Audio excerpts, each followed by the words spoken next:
Hi everyone, welcome back to my new vlog.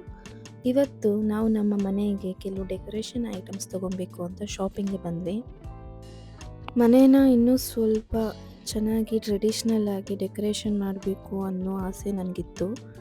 So ನಾನು decorative ಐಟಮ್ಸ್ನ ನೋಡೋದಕ್ಕೆ ಏನೇನು ಚೆನ್ನಾಗಿರುತ್ತೆ ಅಂತ ನೋಡೋಕೆ ಈ ಶಾಪ್ಗೆ ಬಂದೆ. ಶಾಪಿಂಗ್ ಮಾಡುವಾಗ ಇಂಥ ಹೋಮ್ ಡೆಕೋರ್ ಶಾಪ್ಸ್ಗೆ ಬಂದರೆ ಟೈಮ್ ಹೋಗೋದೇ ಗೊತ್ತಾಗಲ್ಲ. ನನಗಂತೂ ಒಂದನ್ನು ನೋಡ್ತಾ ಇನ್ನೊಂದು ಇಷ್ಟ ಆಗ್ತಾಯಿತ್ತು, ಇನ್ನೊಂದನ್ನು ನೋಡಿದ್ರೆ ಮತ್ತೊಂದು ಇಷ್ಟ ಆಗ್ತಾಯಿತ್ತು. ಸೊ ನಾನು ಯಾವುದನ್ನು ತಗೊಳ್ಳಿ ಅನ್ನೋ ಕನ್ಫ್ಯೂಷನಲ್ಲೇ ಇದ್ವಿ.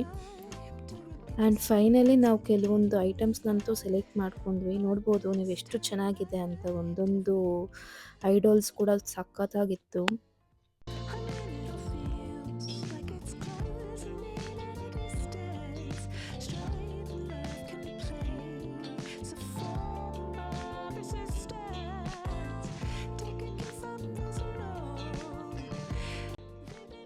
ನನಗೆ ಪರ್ಸ್ನಲಿ ಇಂತಹ ದೇವರ ಮೂರ್ತಿಗಳು ಮತ್ತು ಟ್ರೆಡಿಷ್ನಲ್ ಡೆಕೋರೇಷನ್ ಐಟಮ್ಸ್ ತುಂಬ ಇಷ್ಟ.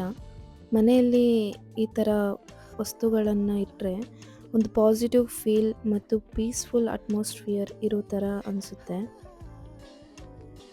ಮನೆಯಲ್ಲಿರೋ ಪ್ರತಿಯೊಂದು ಕಾರ್ನರ್ ಕೂಡ ಚೆನ್ನಾಗಿ ಕಾಣಬೇಕು ಅಂದರೆ ತುಂಬ ಎಕ್ಸ್ಪೆನ್ಸಿವ್ ಐಟಮ್ಸ್ ಬೇಕು ಅಂತ ಏನಿಲ್ಲ. ಸಿಂಪಲ್ ಆಗಿರೋ ಒಂದು ಚಿಕ್ಕ ಡೆಕೋರೇಷನ್ ಪೀಸ್ ಇಟ್ಟರೂ ಕೂಡ ಆ ಜಾಗ ತುಂಬ ಲುಕ್ಕಾಗಿ ಚೆನ್ನಾಗಿ ಕಾಣುತ್ತೆ.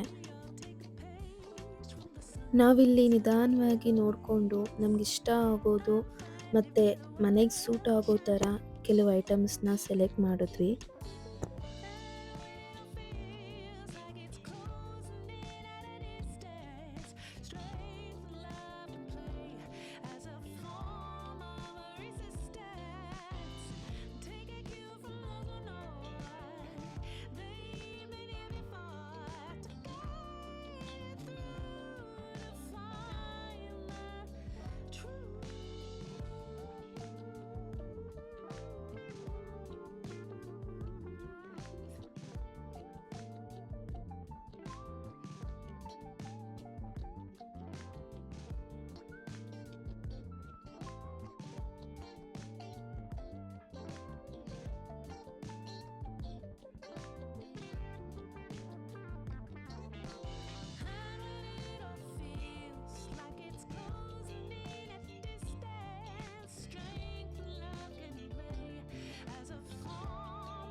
ಆ್ಯಂಡ್ ಫೈನಲಿ ನಮಗಿಷ್ಟವಾದ ಕೆಲವು ಬ್ಯೂಟಿಫುಲ್ ಐಟಮ್ಸ್ನ ಸೆಲೆಕ್ಟ್ ಮಾಡ್ಕೊಂಡ್ವಿ.